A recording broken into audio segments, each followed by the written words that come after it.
Hi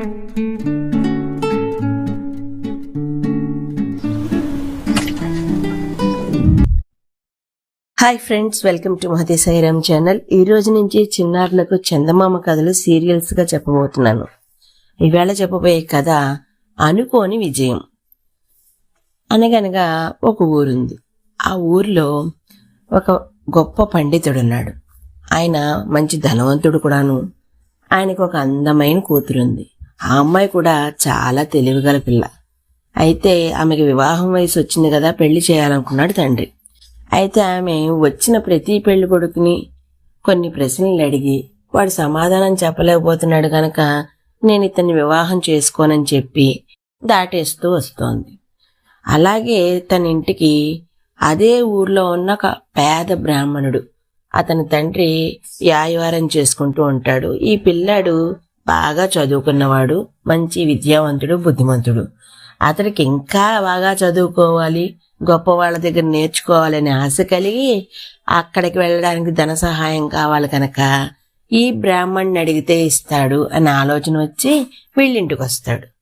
ఈ అమ్మాయి ఏమనుకుంటుంది, ఇతను కూడా తను పెళ్లి చేసుకోవడానికే వచ్చాడు అనుకుని అతన్ని కూడా కొన్ని ప్రశ్నలు వేద్దాం అనుకుని మొదలు పెడుతుంది.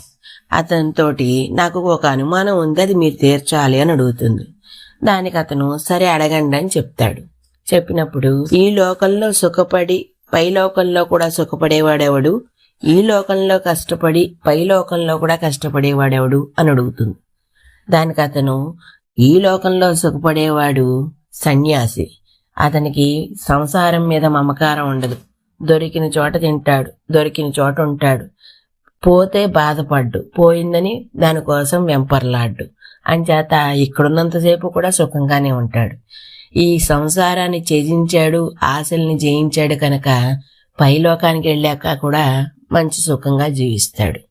అలాగే ఇక్కడ కష్టపడేవాడు బెచ్చగాడు. వాడు పొద్దున్న లేచిన నుంచి రాత్రి పడుకునేదాకా వాడి కడుపు చూసుకోవడానికే వాడు తాపత్రయపడుతూ ఉంటాడు. ఎండకు తడుస్తాడు, ఎండకి ఎండుతాడు, వానకు తడుస్తాడు, చలికి వణుకుతాడు, దొరికింది తిందాం అనుకుంటాడు, దొరకని దానికోసం తాపత్రయపడతాడు. అలా జీవితం అంతా వాడి కడుపు నింపుకోవడం కోసమే వాడు కష్టపడి ఆలోచించుకుంటూ ఉంటాడు కనుక వాడు ఈ లోకంలో కష్టమే పడతాడు.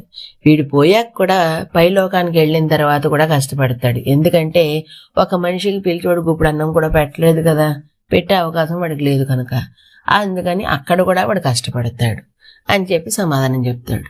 దానికి ఆ అమ్మాయి చాలా సంతోషిస్తుంది. నేను అనుకున్న విధంగా సమాధానం వచ్చింది, ఇతన్ని నేను పెళ్లి చేసుకోవాలని నిర్ణయానికి వస్తుంది.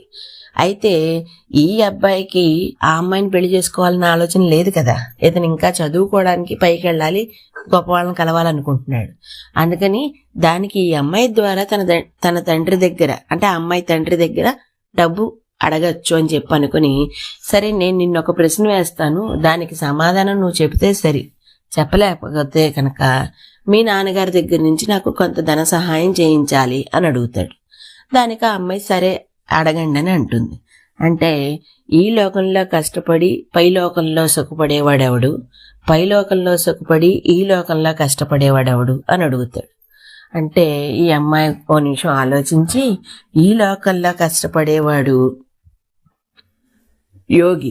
అతను తన శరీరాన్ని బాగా బాధించి దాన్ని నియంత్రించి కోరికలను జయించి అవన్నీ చేసి మరణిస్తాడు. అంటే అలా చేసినప్పుడు అతను వాటన్నిటి మీద ఆధిపత్యం కోసమని శ్రమ పడతాడు, అందుకని దాన్ని కష్టపడతాడు.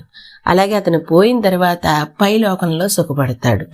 అలాగే ఈ లోకంలో సుఖపడి పై లోకంలో కష్టపడేవాడు మహా పిసినారైన ధనవంతుడు. ఎందుకంటే వాడు ₹1 ఎవరికి పెట్టడు, ఎక్కువ శాతం తెచ్చుకోవడానికే చూస్తాడు. అందుకని పై లోకంలోకి వెళ్ళిన తర్వాత వాడికి శిక్ష అన్నది ఖచ్చితంగా పడుతుంది అని చెప్తుంది. దానికి అతను చాలా ఆనందించి, నేను అనుకున్న దానికి కరెక్ట్గానే చెప్పింది అమ్మాయి కనుక మనకి ఇక్కడ ధన సహాయం దొరికే అవకాశం లేదు అని మనసులో అనుకుంటాడు. ఇంతలో అతని తండ్రి వస్తాడు, ఆ అమ్మాయి తండ్రి వస్తాడు. వచ్చి, నైనా నువ్వు మా అమ్మాయి వేసిన ప్రశ్నకి నువ్వు సమాధానం చెప్పావు, నువ్వు వేసిన ప్రశ్నకి మా అమ్మాయి సమాధానం చెప్పింది, మా అమ్మాయికి నువ్వు నచ్చావు, నీకు గనక మా అమ్మాయి నచ్చితే నేను మీ ఇద్దరికి వివాహం చేస్తాను అని చెప్తాడు. అనుకోకుండా అతనికి ఒక విజయం కలిగింది. ఆ అమ్మాయి పరీక్ష పెట్టిందనే విషయం కూడా అతనికి తెలియదు. అందులో అతను పాస్ అయ్యాడు. సరే, ఈ అమ్మాయిని వివాహం చేసుకుంటే మామగారు ఎలాగో మనకి సహాయంగా ఏదో ఇస్తారు, ఆ వచ్చిన దానితో మనం వెళ్ళి మిగతా విద్య నేర్చుకోవచ్చని అతను ఆ వివాహానికి సమ్మతిస్తాడనమాట. ఇది ఈరోజు కథ. విన్నందుకు మీ అందరికీ ధన్యవాదాలు.